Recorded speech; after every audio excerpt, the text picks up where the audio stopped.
fait, le diabète se définit par une élévation prolongée de la glycémie, c'est-à-dire du taux de sucre dans le sang, et qui va se traduire à terme par des lésions vasculaires.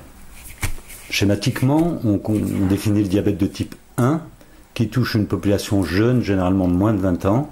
et le diabète de type 2, qui touche une population plus âgée, de plus de 50 ans.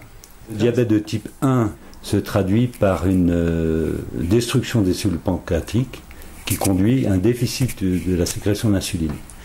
Donc les symptômes sont souvent assez bruyants, ce qui fait qu'il n'est pas nécessaire de le dépister. Le dépistage touche le diabète de type 2, qui est un diabète beaucoup plus insidieux, qui donne peu de signes cliniques et qui est souvent découvert au stade des complications du diabète. Le diabétique de type 1 a recours inéluctablement à des injections d'insuline dans la mesure où la sécrétion d'insuline est totalement déficitaire, alors que le diabétique de type 2 conserve une sécrétion d'insuline mais qui est insuffisante pour couvrir les besoins. Le pancréas sécrète de l'insuline, qui est une hormone, oui, et qui va permettre l'utilisation périphérique au niveau des organes et de réguler surtout le taux de sucre dans le sang. Donc un déficit d'insuline se traduit immédiatement par une élévation du taux de sucre dans le sang et par des lésions vasculaires à terme si l'élévation du sucre est prolongée. C'est très simple, il suffit de réaliser une prise de sang et de dépister, d'analyser le taux de sucre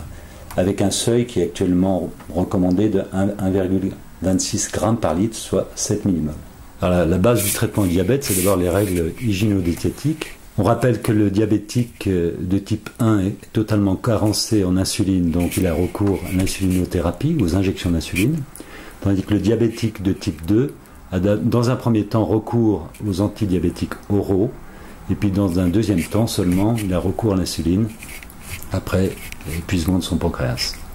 On sait que le diabète se traduit à terme sur plusieurs années par des lésions vasculaires,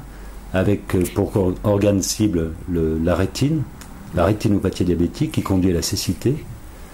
des lésions vasculaires périphériques qui conduisent à des amputations d'orteils et de jambes, et puis des lésions rénales qui conduisent à la dialyse.